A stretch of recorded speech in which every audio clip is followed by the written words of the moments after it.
வணக்கம் friends, welcome to சுப்பீஸ் wonderland. இன்னைக்கு நம்ம கிருஷ்ண ஜெயந்தி ஸ்பெஷல் ரெசிபியா தட்டை தாங்க செய்ய போறோம். வெறும் அரிசி மாவும் பொட்டுக்கடலை மாவும் மட்டும் வச்சு இந்த சூப்பர் அண்ட் கிறிஸ்பியான தட்டை எப்படி பண்ணலாங்கிறத பார்க்கலாம் வாங்க ஃப்ரெண்ட்ஸ். தட்டை ரெசிபி செய்யறதுக்கு ஃபர்ஸ்ட் 2 கப் அளவுக்கு அரிசி மாவு எடுத்திருக்கேன்.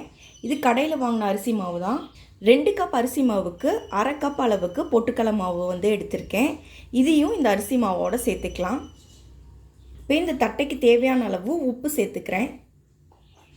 1 டீஸ்பூன் அளவுக்கு மிளகாய் தூள் ஆட் பண்ணிக்கிறேன். 1 டீஸ்பூன் அளவுக்கு சீரகம் ஆட் பண்ணிக்கிறேன். 1 டீஸ்பூன் அளவுக்கு கருப்பு எள்ளு ஆட் பண்ணிக்கிறேன்.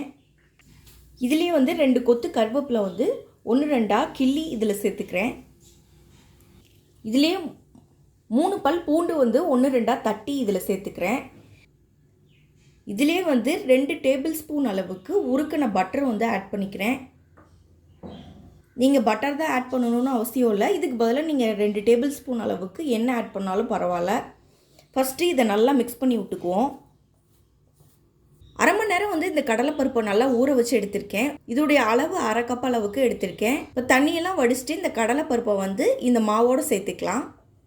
இதில் இன்னும் கொஞ்சம் தண்ணி ஆட் பண்ணிக்கிறேன். கொஞ்சம் கொஞ்சமாக தண்ணி சேர்த்துக்குவோம்.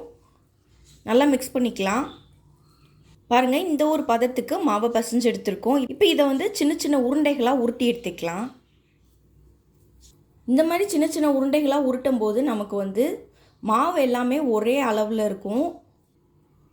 அதே போல் நம்ம தட்டைகளாக தட்டும் போது ரொம்ப ஈஸியாக குயிக்காக தட்டி எடுத்துடலாம்.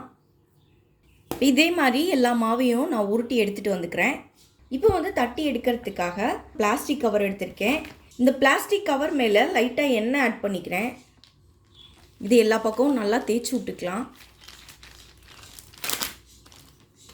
நீங்கள் பிளாஸ்டிக் கவருக்கு பதிலாக வாழை இலை இருந்தால் கூட அதை யூஸ் பண்ணிக்கலாம். இப்போ நம்ம உருட்டி வச்சுருந்த உருண்டையை இதில் ப்ளேஸ் பண்ணிக்கிறேன். இப்போ கவரை மூடி ஏதாவது டம்ளர் இல்லை சொம்பு ஏதாவது இருந்ததுன்னா அதை வச்சு நல்லா ப்ரெஸ் பண்ணிக்கோங்க.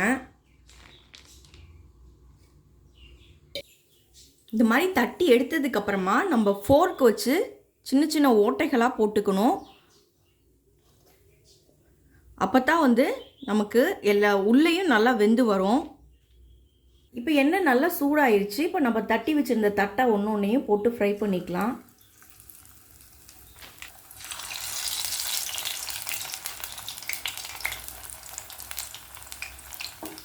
இப்போ போட்ட தட்டைகள் எல்லாமே தானாகவே உப்பி மேலே வந்திருக்கு பாருங்கள். இப்போ இந்த சமயத்தில் நம்ம இதை திருப்பிக்கலாம்.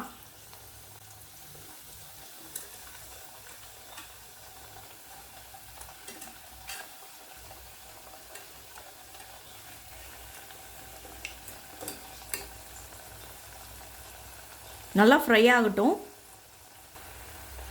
பாருங்கள், நல்லா செவக்க வறுபட்டுருச்சு. இப்போ இதை எடுத்துக்கலாம்.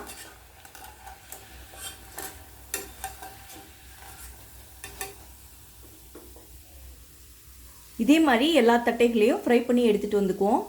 இப்போ நமக்கு ரொம்பவே டேஸ்டி அண்ட் கிறிஸ்பியான தட்டை சூப்பராக ரெடி ஆயிடுச்சு ஃப்ரெண்ட்ஸ். ஃபைனலாக கருவேப்பிலை மட்டும் கொஞ்சோண்டு ஃப்ரை பண்ணி ஆட் பண்ணியிருக்கேன். இந்த ரெசிபி உங்களுக்கு கண்டிப்பாக பிடிக்கும் நம்புறேன் ஃப்ரெண்ட்ஸ். மீண்டும் இன்னொரு நல்ல ரெசிபியோடு உங்களை மீட் பண்ணுறேன். அதுவரை உங்களிடமிருந்து விடைபெறுவது சுப்பீஸ் ஒண்டர்லேண்ட். தேங்க்யூ.